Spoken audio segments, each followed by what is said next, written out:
संघर्ष का एक ढंग है समर्पण का।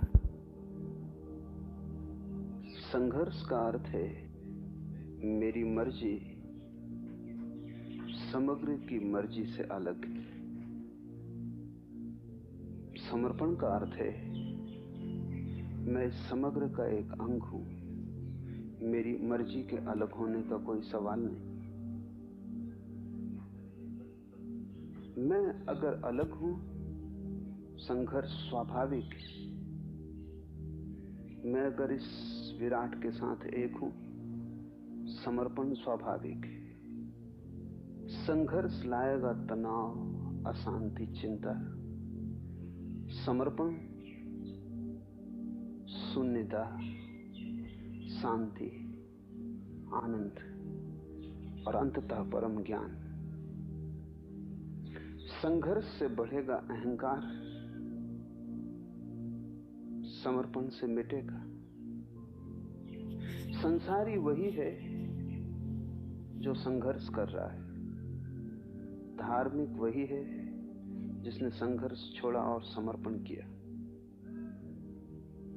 मंदिर, गुरुद्वारे, मस्जिद जाने से धर्म का कोई संबंध नहीं।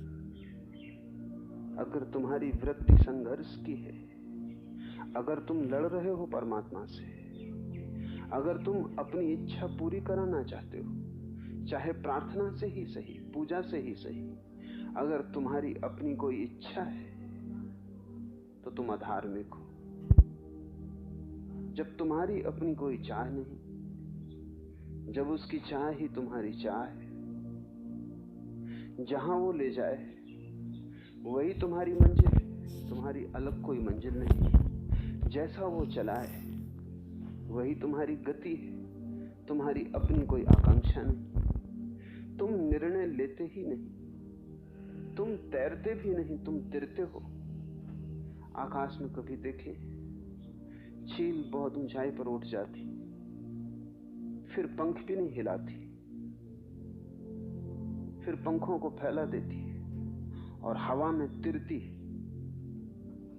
वैसी ही तिरने की दशा जब तुम्हारी चेतना में आ जाती, तब समर्पण। तब तुम पंख भी नहीं हिलाते, तब तुम उसकी हवाओं पर तिर जाते हो, तब तुम निर्भर हो जाते हो। क्योंकि भार संघर्ष से पैदा होता है, भार प्रतिरोध से पैदा होता है। जितना तुम लड़ते हो उतने तुम भारी हो जाते हो, जितने भारी होते हो उतने नीचे गिर जाते हो। जितना तुम लड़ते नहीं उतने हल्के हो जाते हो, जितने हल्के होते हो उतने ऊंचे उठ जाते हो। और अगर तुम पूरी तरह संघर्ष छोड़ दो तो तुम्हारी वही ऊंचाई है जो परमात्मा की। ऊंचाई का एक ही अर्थ है निर्भर हो जाना, और अहंकार पत्थर की तरह लटका है तुम्हारे गले में। जितना तुम लड़ोगे उतना ये अहंकार बढ़ेगा।